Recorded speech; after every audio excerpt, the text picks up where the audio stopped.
namaku Brandon dari jurusan Accounting tahun 2022 Universitas Ciputra.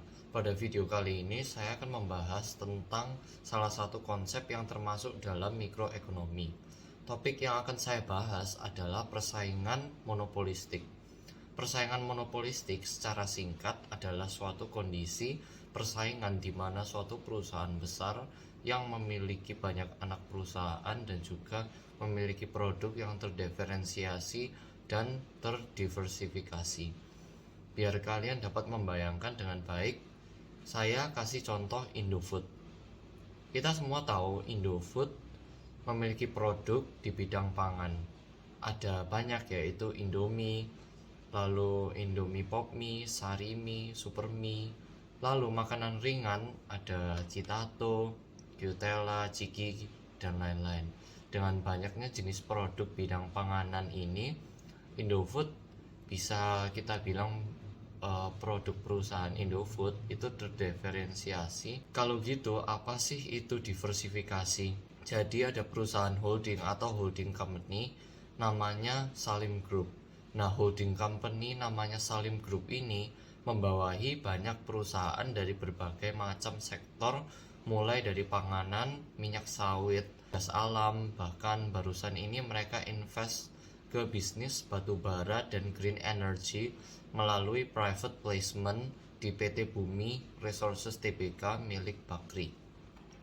Di sini kita dapat mengetahui bahwa persaingan monopolistik ini sangat penting untuk kita pahami, dan kita dapat menyimpulkan bahwa perusahaan Salim Group atau lebih dikenal dengan perusahaan Indofood itu sangat menerapkan persaingan monopolistik di pasar Indonesia. Mengapa konsep ini penting untuk kita pahami, terutama untuk para mahasiswa seperti saya?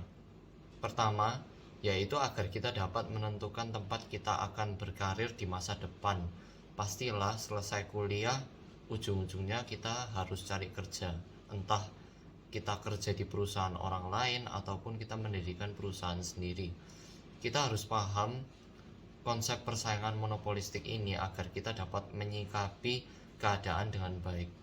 Contoh, kita tahu Indofood adalah perusahaan yang monopolistik, lalu kita bisa jadikan Indofood menjadi tujuan tempat berkarir kita di masa depan.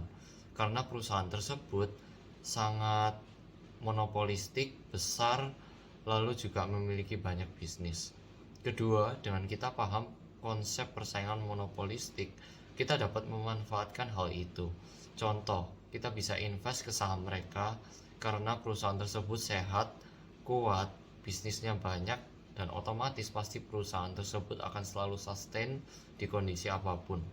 Ketiga, yang terakhir, misal kita ingin membuat suatu bisnis dan kita paham konsep monopolistik, maka kita sendiri dapat menyikapi dengan mungkin berjualan produk yang lain atau produk berbeda yang ada di pasar.